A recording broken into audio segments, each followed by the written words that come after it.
Est-ce qu'une langue peut être une arme ou un refuge? Aujourd'hui, on va explorer ensemble l'histoire du créole. Et on va voir que c'est bien plus qu'une liste de mots. C'est une histoire de courage, de création et de résistance. C'est une question terrible. C'est pourtant la question que des millions d'hommes et de femmes arrachés à l'Afrique et réduits en esclavage ont dû se poser. Comment faire pour survivre? Pas seulement physiquement, mais aussi dans sa tête et dans son cœur. Eh bien, la réponse, ou en tout cas une partie de la réponse, c'est le créole. Une langue qui a été inventée, créée dans l'urgence, et qui est devenue le symbole même de cette force de vie. C'est la preuve que même dans le pire des scénarios, l'esprit humain trouve le moyen de créer de la beauté et du sens. Alors, comment est-ce que cette langue est née? Concrètement, pour le comprendre, il faut revenir à ses origines. Imaginez un peu la situation. Les maîtres d'esclaves avaient une stratégie assez cruelle. Ils mélangeaient exprès les gens qui ne parlaient pas la même langue. Leur objectif était simple, empêcher toute communication, et donc empêcher toute forme d'organisation ou de révolte. On se retrouvait donc avec des dizaines de langues différentes sur un même lieu. Des gens qui venaient du Sénégal, du Mali, du Congo. Impossible de se comprendre. Comment parler? Comment partager sa souffrance ou ses espoirs? Il fallait absolument trouver une solution. Et vite. Et cette solution, ça a été une création.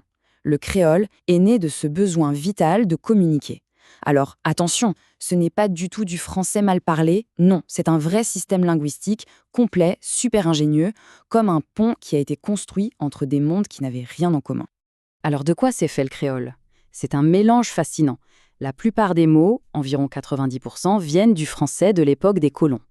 Mais, et c'est là que tout se joue, toute la structure, la grammaire, la musique de la langue, son âme en quelque sorte, ça vient tout droit d'Afrique. C'est un peu comme un cœur africain qui bat avec des mots français. Et d'ailleurs, certains mots africains ont carrément survécu à la traversée. Par exemple, quand on mange des akras aux Antilles, on utilise, sans le savoir, un mot qui vient de la langue bambara, parlée au Mali. Ou quand on dit awa pour dire non dans certains créoles, ça vient de la langue mina du Togo ou du Bénin. Ces mots, ce sont de vrais trésors, des traces vivantes de l'Afrique. Mais évidemment, une langue si forte, une langue qui unit les gens, ça a fait peur. Ça a fait peur au pouvoir en place.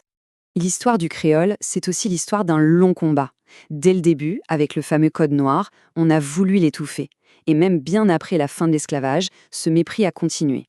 Il faut s'imaginer qu'il y a à peine 50 ou 60 ans, des enfants se faisaient punir, humilier à l'école, simplement parce qu'ils parlaient leur langue maternelle. Un pidgin vulgaire. Voilà comment un haut responsable de l'éducation en Guadeloupe décrivait le créole en 1976. Ces mots sont d'une violence. Ils ont créé un sentiment de honte chez beaucoup de gens qui ont fini par croire que pour réussir dans la vie, il fallait absolument oublier leur langue. Mais réfléchissons 2 secondes. Le fait qu'on ait passé des siècles à essayer de faire taire le créole, ça prouve une chose, non? C'est que cette langue a une puissance immense. C'est un outil de liberté. Et ça, le pouvoir l'a toujours su. Heureusement, l'histoire ne s'est pas arrêtée sur cette note de mépris. Au contraire, elle a continué avec une reconquête culturelle magnifique. Dans les années 60 et 70, une véritable vague de fierté a commencé à déferler. Des artistes, des intellectuels, des militants ont dit « stop ». Ça suffit. Ils ont décidé que leur langue, leur culture, ce n'était pas une honte, mais au contraire une richesse. Et ils se sont battus pour lui redonner toutes ses lettres de noblesse. Et comment ils ont fait? Eh bien, par la culture. Par exemple, la musique goka, avec cet tambour si particulier, est devenue la bande-son de la révolte. Des poètes ont commencé à écrire des chefs-d'œuvre en créole. C'est devenu un combat pour la dignité. Et puis, en 1987, une victoire immense. Haïti, qui fut la première république noire libre du monde, a officiellement reconnu le créole comme langue officielle au même niveau que le français. Un symbole extraordinairement puissant pour tous les créolophones. Et cette reconnaissance continue. Plus récemment, en 2014, l'UNESCO a classé la musique gwoka au patrimoine culturel immatériel de l'humanité. La musique des esclaves était enfin reconnue comme un trésor mondial. Et aujourd'hui alors? Eh bien, le créole est plus vivant que jamais. Il faut savoir que le créole haïtien est parlé par près de 13 millions de personnes. Ce n'est pas juste une petite langue locale, c'est une grande langue internationale qui est vibrante et pleine d'avenir.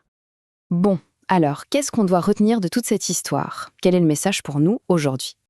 Le point le plus important, c'est peut-être celui-ci. Le créole, ce n'est pas une langue du passé, une langue de musée. C'est une langue d'aujourd'hui. Des chanteurs à succès, des écrivains, des jeunes dans la rue, tout le monde l'utilise, la transforme, la fait vivre. Elle se mélange, elle invente de nouveaux mots. Bref, elle est jeune. Et c'est là qu'on peut faire le lien avec l'histoire de Solitude. Cette femme qui s'est battue pour sa liberté jusqu'au bout, eh bien on peut dire que le créole a le même esprit qu'elle. C'est une langue qui a un esprit libre, un esprit qu'on n'a jamais réussi à enchaîner, un esprit de résistance. Alors la prochaine fois qu'on entend parler créole, il faut penser à tout ça. Ce n'est pas juste une langue, c'est un monument vivant.